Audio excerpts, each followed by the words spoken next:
Hello everybody, welcome back to the armory today. Just got done with another very long week of work and we're back at it, doing the things we love, playing with guns. Today's video is going to be just a little bit different. Today's video is going to be about safety, and this is going to be a terribly boring video for people who have never had something adverse happen in the world of gunsmithing or hobby building or whatnot, and it highlights why safety has to be an absolute paramount concern. We are dealing with live ammunition, we're dealing with explosives, we're dealing with firearms, we're dealing with things that hurt and kill people every day.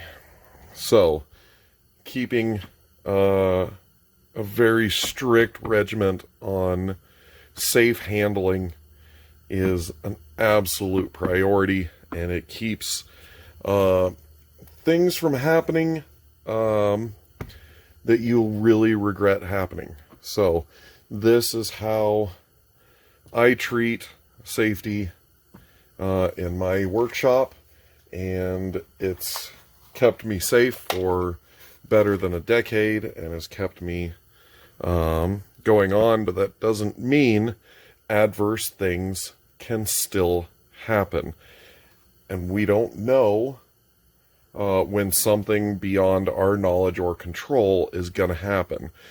So these are practices that I take to ensure that we don't have any negligent discharges or random bullets flying around. So we keep everything safe, we keep everything segregated. So while I'm working out here, I never have ammunition for the gun that I'm working on. Now, last week's video, I showed you how I would inspect a rifle to determine its caliber.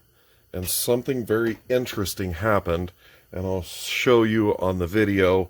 I actually got it on video. Something that could have been absolutely catastrophic happened, and let's show that video.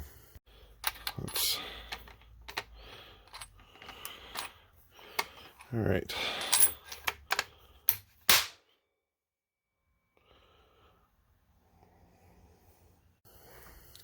So, when I chambered the cartridge,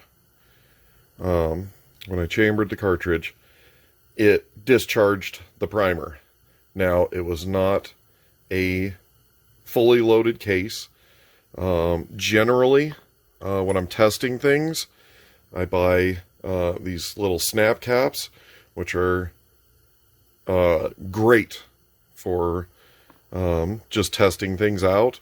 Or if I have the ability, I'll actually make my own. This one is actually kind of serves a dual purpose. I use this for quick setup on my press, but I can also throw it in a gun. It has no primer, it has no powder. It is simply a case and a bullet. So this is going nowhere. Doesn't matter what you do to this. This is just inert metal. So when I chambered that, it popped the primer. And immediately, you stop. Now, I don't have a snap cap for a 30-06. I had loaded ammunition, and I had empty cases that were primed. So obviously, don't keep ammunition where it can be discharged accidentally. And I don't load ammunition into the gun unless I'm at the range, ready to shoot. Obviously, I have my self-defense firearms, but that's an entirely different topic. When I'm out here in the shop, you don't play with live ammunition. So we've got an unknown gun, and it discharged, or attempted to discharge a round upon closing the bolt. So that is a very big problem. But that is why I don't play with live ammunition and guns I don't know. So I have not shot this gun yet. Now I know there's quite possibly a significant issue with the gun. The gun's going to need to be disassembled. It's going to need to be looked at. I actually tried to duplicate the issue, and I could not get it to duplicate, which doubly makes me concerned. So if I can't duplicate the problem, then I'm going to have to go to someone who is smarter and more well-trained than I am to see if there's something that I'm missing, something I don't see, some other issue with the trigger or with the sear or with something. Something didn't hold, and upon closing the bolt, it tried to discharge around. So, for me, that's why I don't grab live ammunition, even to just test a chamber out, to test anything. You don't know the firearm, you don't know the history of the firearm, and obviously, the firearm itself has been heavily modified. So there's a good possibility that maybe someone was doing some fancy grinding and polishing on the trigger parts, and they just no longer function anymore as trigger parts. But like I said, I tried to duplicate the scenario in which it popped this primer, and I couldn't get it to duplicate that either. So I'm left with kind of a question mark, but for right now, I consider the gun unsafe, and it's going to go to my gunsmith to be checked out and make sure everything is in working order, and with the knowledge that it did do this, so that he knows what to look for, what to possible causes of what happened. But something like this could have turned very, very badly.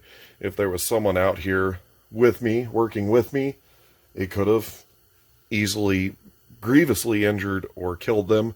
A 30-06 will easily go through the wall of my shop. It could have hit somebody in the outside world. It could have done a number of terrible things. And keeping with the simple rule that you don't keep live ammunition with the guns that you're working on really will keep you safe. I don't know any other way I would have found this issue had it not had a live primer in it. And while we do take very, very precise caution at the shooting range, that would not be a good place to have a unintended discharge at the bench. So don't play with live ammunition with a gun you don't know. Go through the guns, go through the proper processes. If there's any problem, there's resources out there, people that will help you get stuff squared away, and they're there for a reason. Don't shy away. Don't think you're man enough to do it yourself, or this, that, and the other. Don't play around. If you don't know, find someone who does. It's okay.